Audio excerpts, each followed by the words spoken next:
Hey folks, this is Matt once again, and welcome back to another review, or I should say rant, on Alligator II, The Mutation.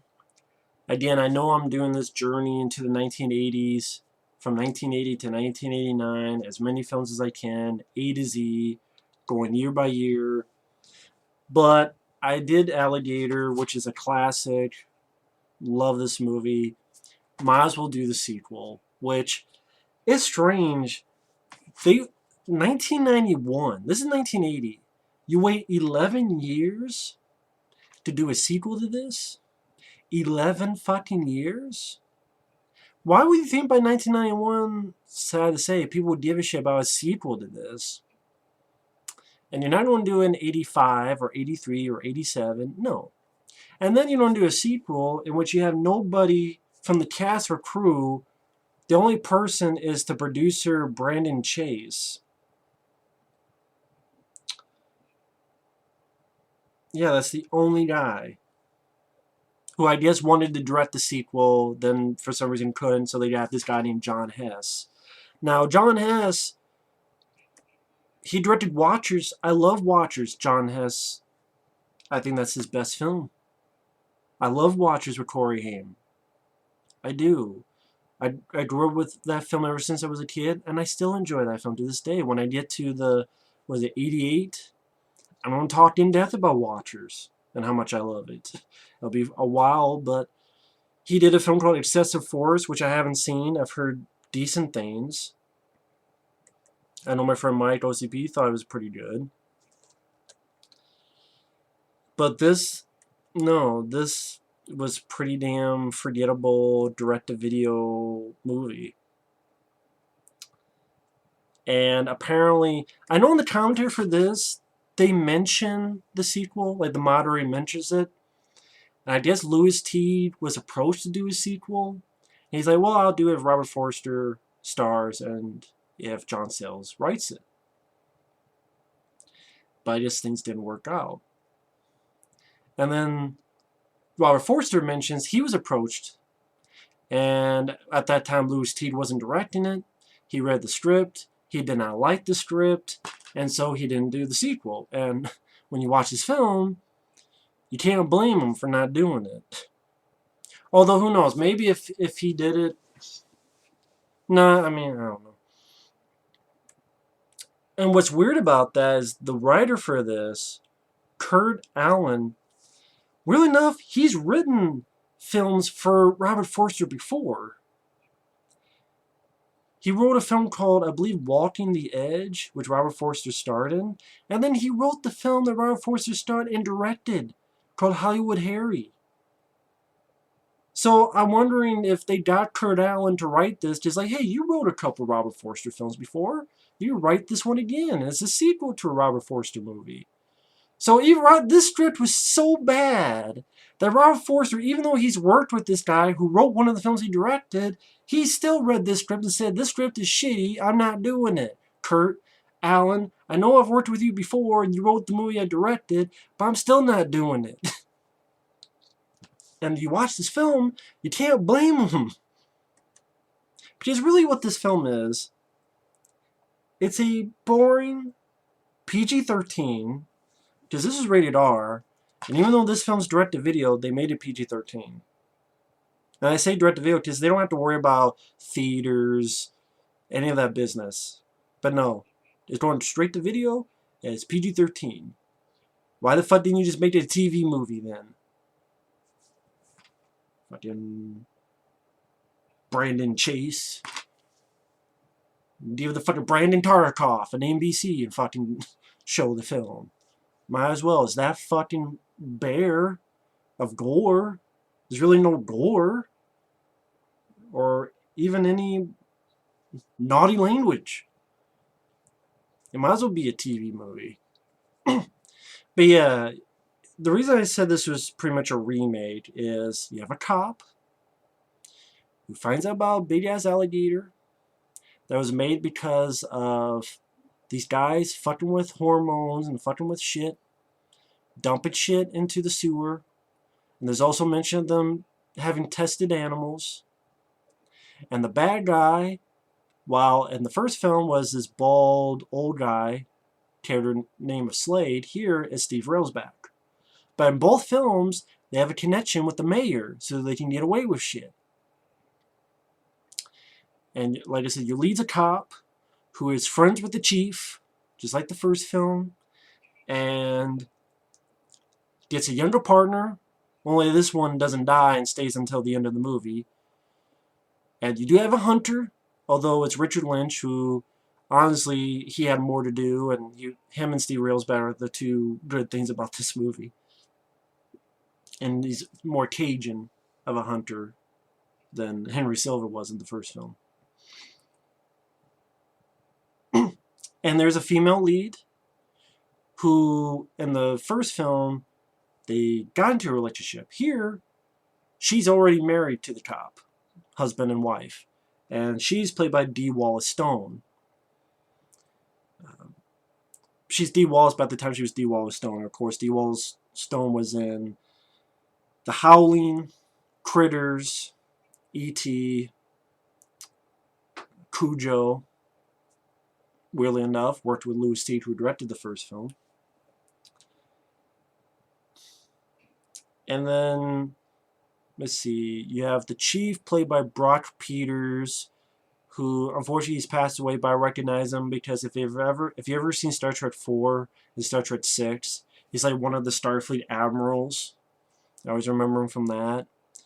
You have this rookie guy who becomes partners with the lead, Woody Brown. I agree with my friend Mike. Woody fits him perfectly because he's pretty wooden. And the brown fist because he might as well be a fucking shit in the pants of anyone working with him. This is how useful the character is. A shit in your pants. And what's funny is the song at the end is looking over my shoulder. I'm like, yeah, I'm looking over my shoulder because I don't want to fucking face the movie because there's nothing happening. Looking over my shoulder. Yeah, because I'm not paying attention to the movie. I'm paying attention to the fucking wall. Because my fucking posters are more engaging to me than the fucking movie.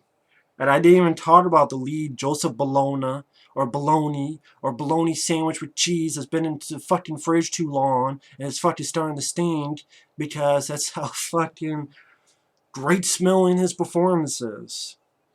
Joseph Bologna, I think he was in Transylvania 65000 as the doctor. He was kind of fun in that role. I think he was Adam Sandler's dad in Big Daddy. This, he's pretty much the stiff. He's pretty much, granted, the script didn't do him any favors, but he's a very poor substitute for Robert Forster.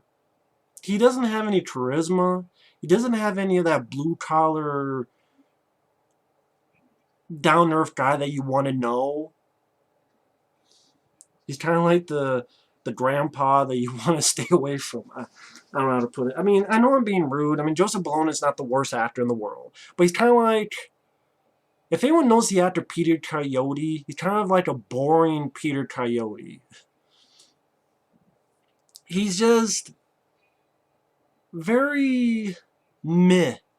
Very in one ear out the other. And I just think of so many people, if you want to get this kind of guy and you can't get Robert Forster, in this film alone, you could have had Steve Railsback. Steve Railsback did the same thing in a film called Blue Monkey, which is a much better movie than this.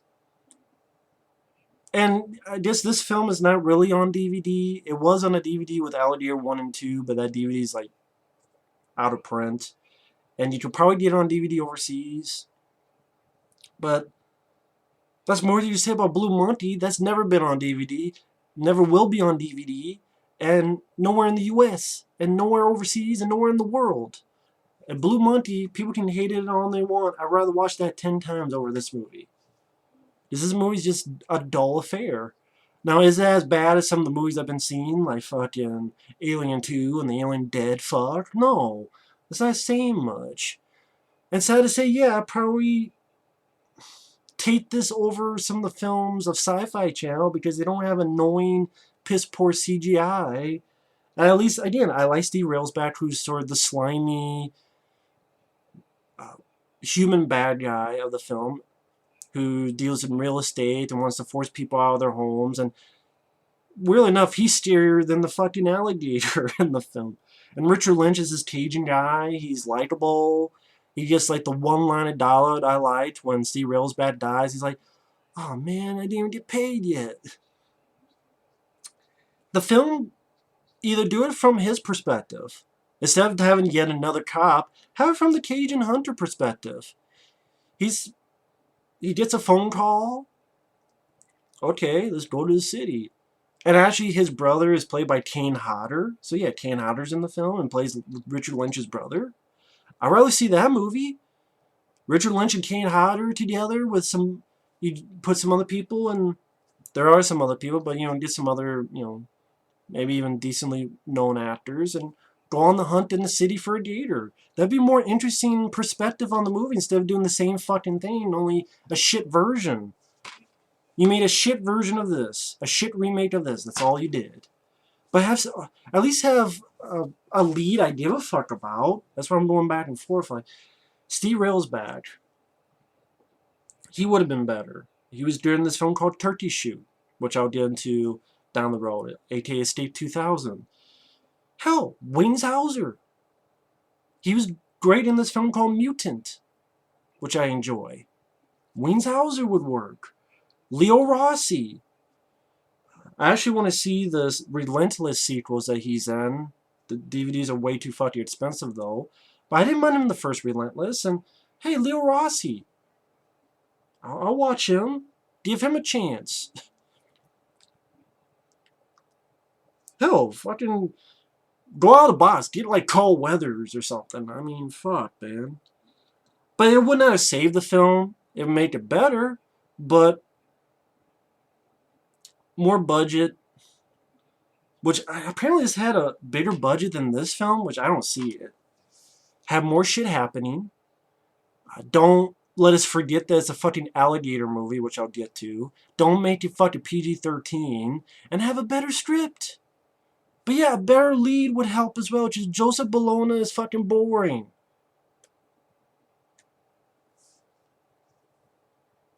It makes sense because his last name looks like bologna, and I don't fucking like bologna. I'm more of a ham or turkey or chicken guy, but this is more like chicken shit. So anyway, at the beginning, you have these folks dumping stuff in the sewer, and the boss derails bad. Again, he's scarier than the fucking gator in this movie.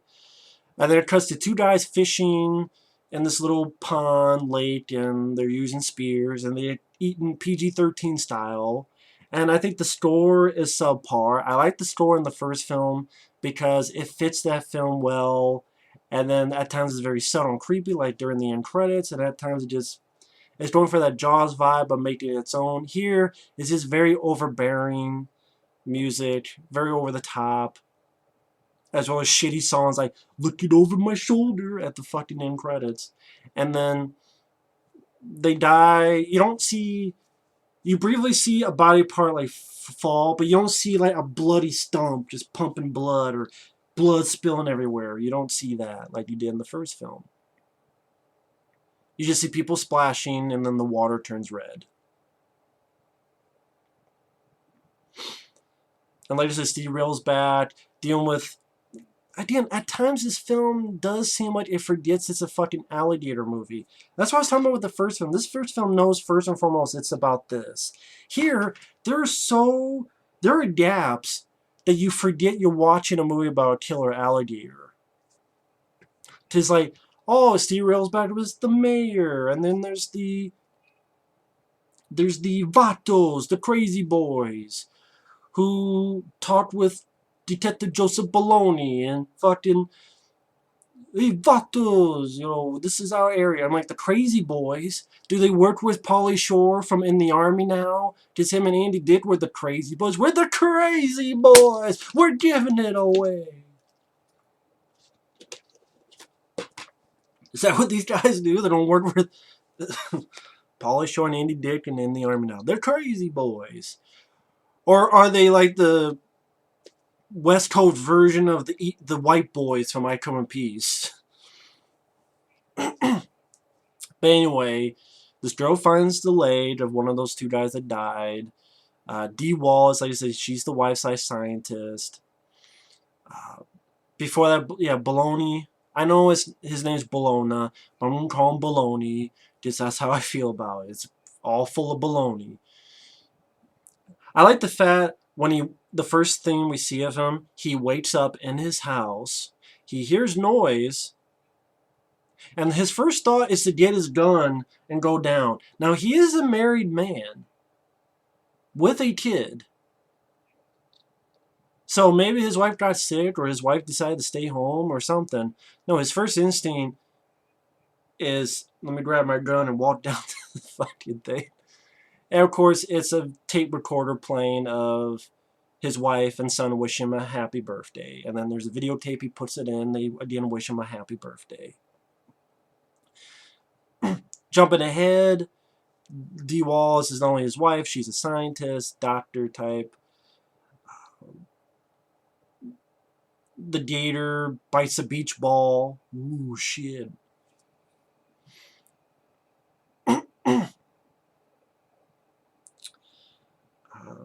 Has an argument with his chief. And this is the dialogue. But this is the last time. But you said that to me before. Well, I mean it this time. And that's the humor that's going for. And then Joseph Bologna realized something going on with Steve Railsback and his group trying to get people to sign for real estate. And this is what I'm talking about. Well, you forget you're watching an Alligator movie. Steve Railsback is watching wrestling. Like Professor Toru Tanaka, who's in The Running Man, The Perfect Weapon. Him and other people are wrestling. And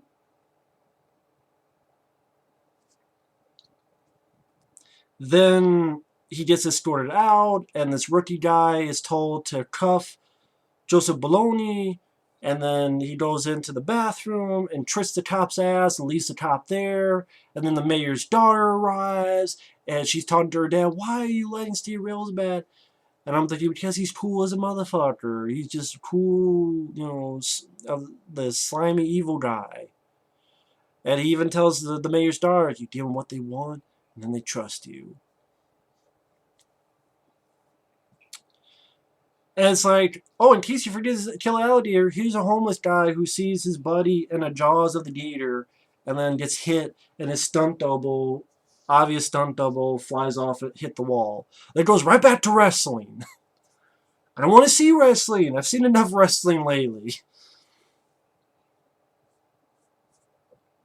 If I do, I'd rather be WrestleMania 7 or something. But not this.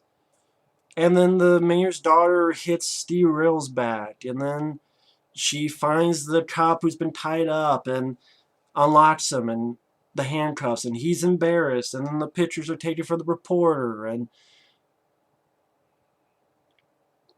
then Joseph Bologna leaves and tosses some vatos, the crazy boy's turf. And then he finds out about the wino who got hit with the tail from the gator. I was going to say crocodile, but from the gator. And then tells the cop about the gator, and the cop, of course, believes him. And even just the dialogue, I mean, then inexplicably, the rookie cop, like the mayor's daughter, falls in love with the rookie cop, and the rookie cop is saying lines like, oh, your pants are tight enough, huh? You got a great backyard, and he doesn't get slapped. I'm like, if I try to say that, I would not only get slapped, I would get kicked in the nuts. But this guy's like, you can score points, you just can't score. But really? Do women really like that dialogue? You got a great backyard, and yeah, your pants are tight enough. Romance, the idea of two shits about. The shit last night, and the shit I'm going to take after this. So finally, Richard Lynch and his hunters, including Kane Hodder, comes in. I like that this guy tries to fuck with Richard Lynch, and Richard Lynch throws his knife and stares the guy. For those who don't know, Richard Lynch, I think he's passed away, which is too bad. Always played a great bad guy. Invasion USA. It's time to die. He was great in that film. He was in a film called Bad Dreams. he didn't get to play the good guy too much, and that's why I would have been interested to see him as the lead. It would have been interesting. It would have been nice to see him get that kind of part. And at least I like him more of an actor than Joseph Bologna. That's why I kept saying baloney, because that's how I don't respect. I have little respect for him. In real life, I don't know him in real life. As a person, I don't know that. I'm just basing his performance, and I thought his performance was lame, dull, stiff, and sucky. Granted, the script didn't work, but Richard Lynch has a shitty script, and he's likable. Steve Railsback has a shitty script, and he's cool as the bad guy. The human bad guy has that demeanor and has... They're doing fine, even with a shitty script. They can't save it, though, because their hands are tied. Baloney and the rookie go into the sewers. They get a half-assed chase. They're shooting, grenades, dynamite, none of them do anything. That's another thing. I don't understand why this is called a mutation, because technically this is a mutation as well, because it was eating growth hormones from test subjects of dead animals, dead puppies, dead dogs. So technically this is a mutation just as much as this is, but yet this is called the mutation. So the title doesn't really make sense, because so what, this is Alligator 1 the mutation, and then Alligator 2 the same mutation. Just pretty much the same fucking thing, only done shitty. I did notice a bit of, I don't usually notice continuity errors. I just don't. But Joseph Bologna's face is perfectly fine. Even after the little explosion, his face is fine. But when he gets out of the manhole, he has all this blood on his face. I'm like, where the hell did that come from? Was this a scene cut? Or did he cut himself coming out of the manhole? Where the hell did that happen? And another thing that's shitty about this, it uses stock footage from this movie. There are certain shots in this movie from this. Like later on, there's a shot of the gator opening his eye from this one. There's a shot of the gator coming from here in the sewer going this way. It's from the first film. There are certain shots of the gator from the first film. Not all of them, but the fact that they had to use any is cheap. It's fucking dog shit.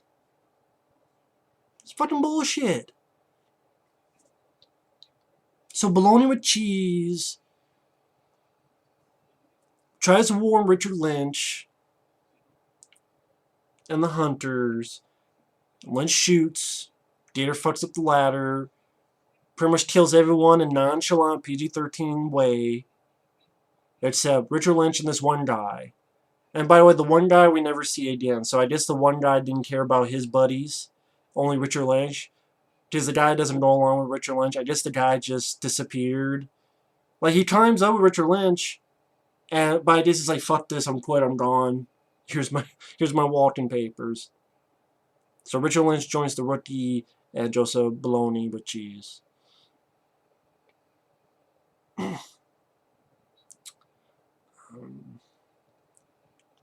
And he tells the chief, warn the people at the carnival. But then Steve Railsback is writing. And the mayor is right there. And the mayor is not a total asshole, but he's a chicken shit asshole. Dumbass, I should say. It's like, oh, please stop. And they hit the chief's car, and the car flips over.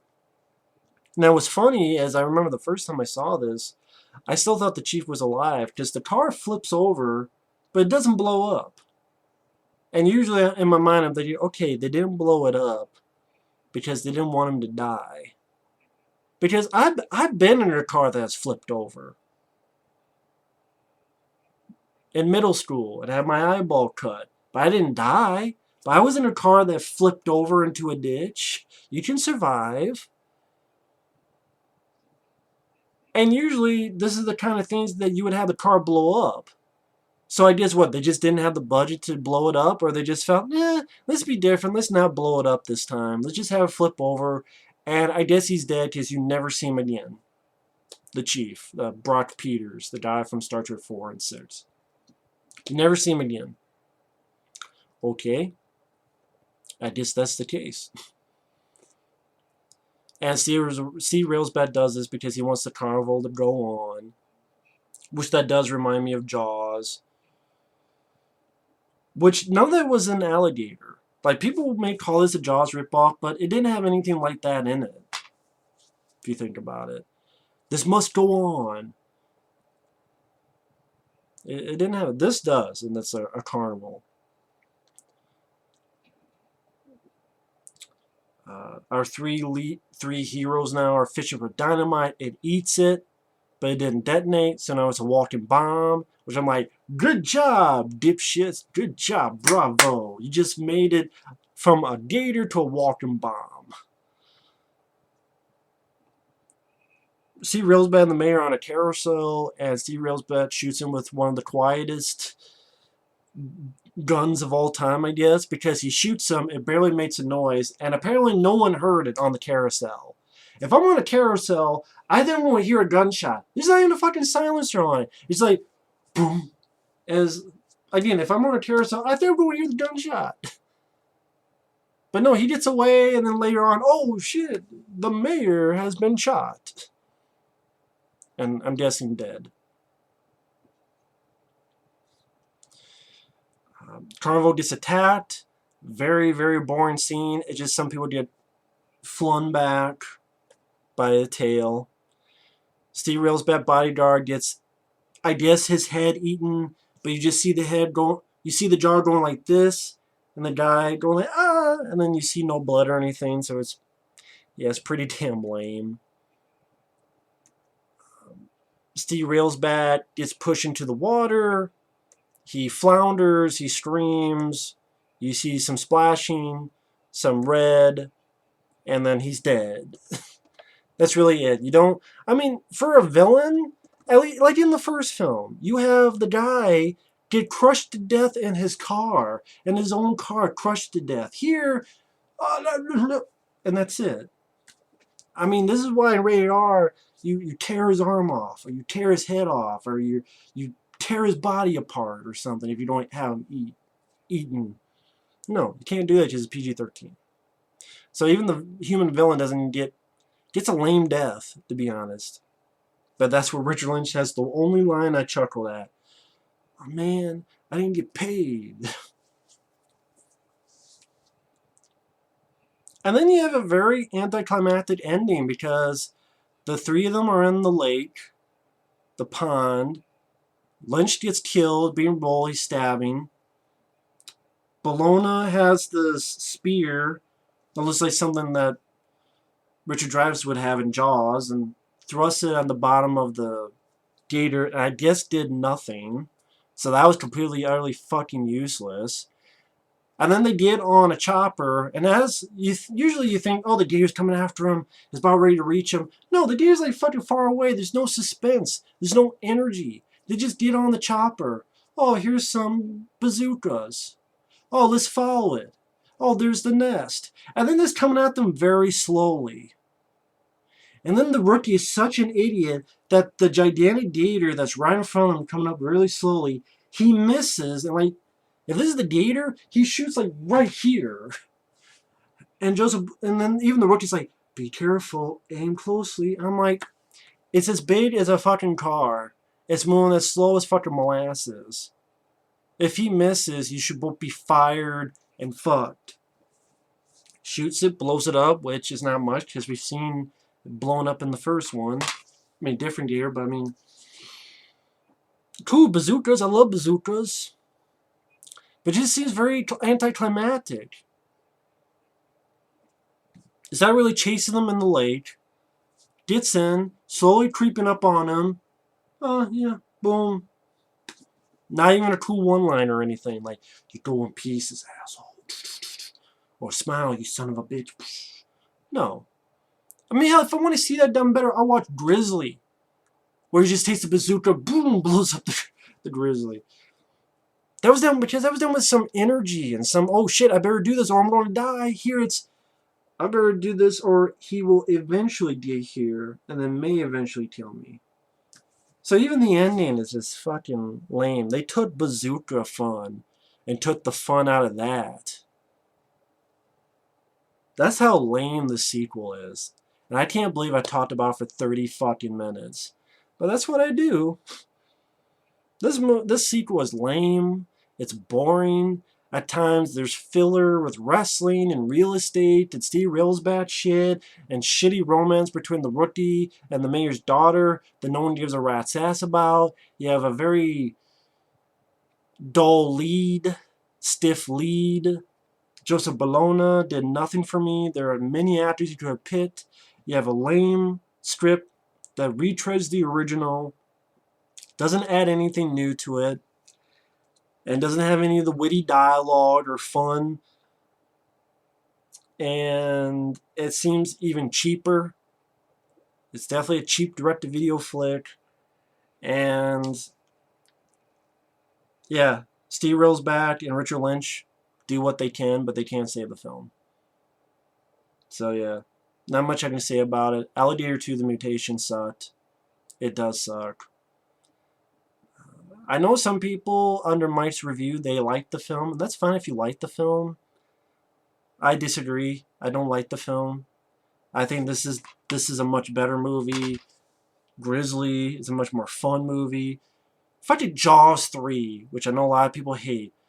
At least it has Dennis Quaid. At least it takes place in SeaWorld. It has some shitty 3D, but at least it has some dolphins that I think are cute. Because dolphins are cool. I don't give a fuck what anyone says. Dolphins are cool. And at least they did with Dennis Quaid and fucked up a great white. At least it has some fun stuff. I mean, a guy's... Granted, there's no reason why he should be stuck in the shark, but he's stuck in the shark, and they grab it, and that's how they blow it up. But at least there's some, oh shit, we better do this or we're gonna die. It's not like because it's stuck, it's about ready to get through. And I'd rather talk about Jaws 3D. Yeah, the 3D effects are not that good, but I like the film much more than this. This one can kiss my ass. Anyway, thanks for watching. Take care. See you later.